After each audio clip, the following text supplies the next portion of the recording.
আসসালামু আলাইকুম। আজ আমি আপনাদের জন্য আরো একটি নতুন টিউটোরিয়ালস নিয়ে আসলাম। আশা করি এটা আপনাদের জন্য উপকারী হবে।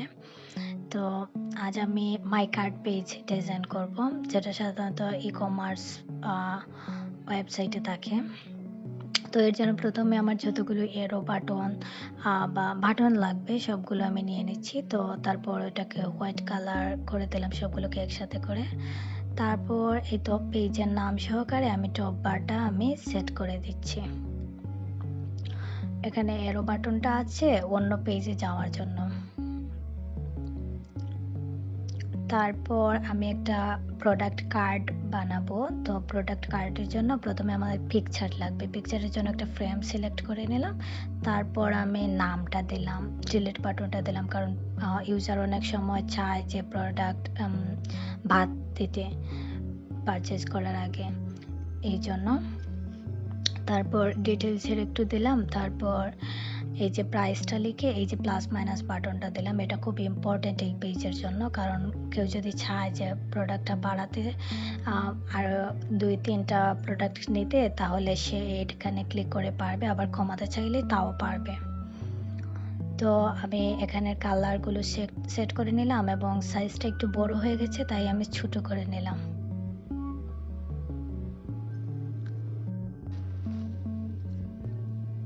এবং স্পেসিংটা ঠিক করে নিচ্ছি।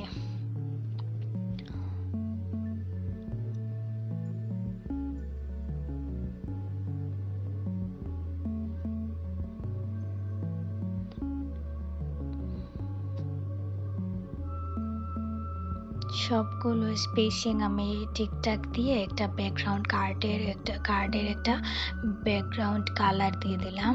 তো কালারটি দেওয়ার পর একটু ইফেক্ট দিলাম সাথে, এবং আরও কয়েকটি কার্ড এটা থেকে কপি করে নিলাম।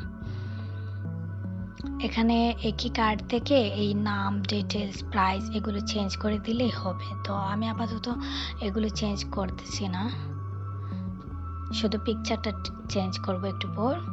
তো অর্ডার সামারিটা নিচে অ্যাড করে দিলাম।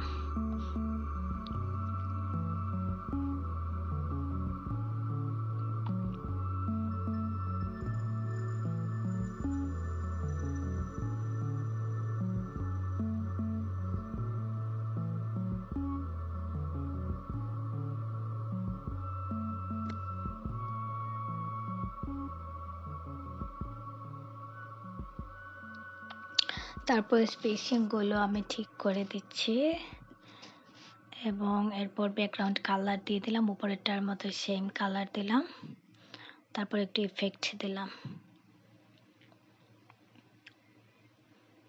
এবং এরপর আমি একটি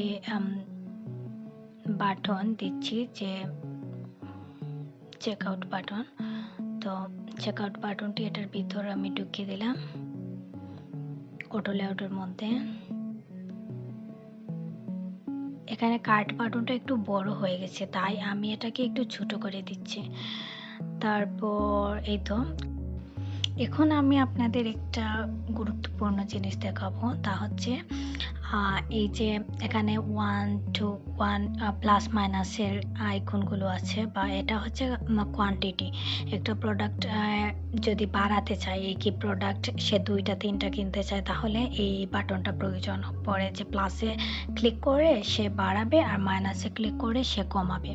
তো এটাকে আমি ক্লিকেবল করব। তো কিভাবে করব দেখুন, প্রথমে আমি একটা নিয়ে নিলাম, তারপর এটা থেকে 3টা আমি কপি করে নিলাম, তারপর এখানে 1 2 3 লিখে দিলাম পর্যায়ক্রমে।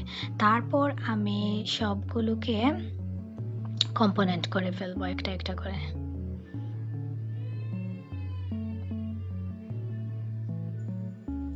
তারপর আমি 3টাকে একসাথে ধরে এই যে দেখুন কম্বাইন এজ ভেরিয়েন্টে ক্লিক করে ফেললাম। তারপর এই যে এখানে প্লাসে দিব, প্রোটোটাইপে দিলাম। প্রোটোটাইপে দেওয়ার পর প্লাস আইকনটাতে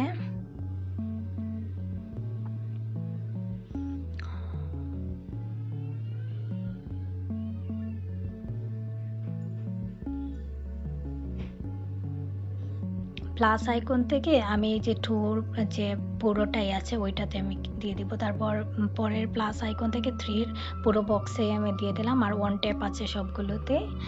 তারপর মাইনাস আইকন থেকে আমি উপর দিকে নিব একটু প্রসেসে। তো এই তো, তারপর আমি ডিজাইনে চলে যাব।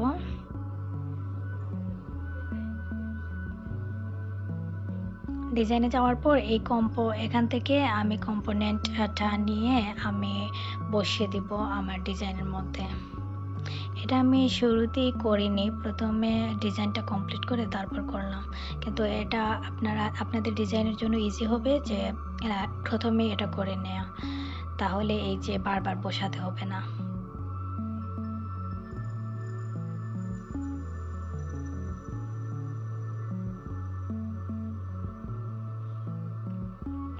এখন একটা কাজ করব, এই যে এখানে আমি রেক্টেঙ্গলগুলো রেখেছি, তো এগুলোর মধ্যে পিকচার এড করব। তো এর জন্য আনস্প্লাশটা ইউজ করলাম আমি। তারপর এই তো পিকচার বসিয়ে দিলাম। তারপর দেখুন সবগুলো ক্লিক হচ্ছে, 1 2 3 হয়ে আসছে। তো আজ এই পর্যন্তই। আপনাদের যদি কোনো প্রশ্ন থাকে তাহলে আমাকে কমেন্ট বক্সে করতে পারেন। আর যদি কোনো ধরনের টিউটোরিয়ালস চান তাহলে আমাকে আপনারা কমেন্ট বক্সে জানাতে পারেন, আমি সেই অনুযায়ী টিউটোরিয়ালস করবো ইনশাল্লাহ। তো আজ এই পর্যন্তই। সবাই ভালো থাকবেন এবং আমাকে লাইক অ্যান্ড সাবস্ক্রাইবটা করে দিবেন। আসসালামু আলাইকুম।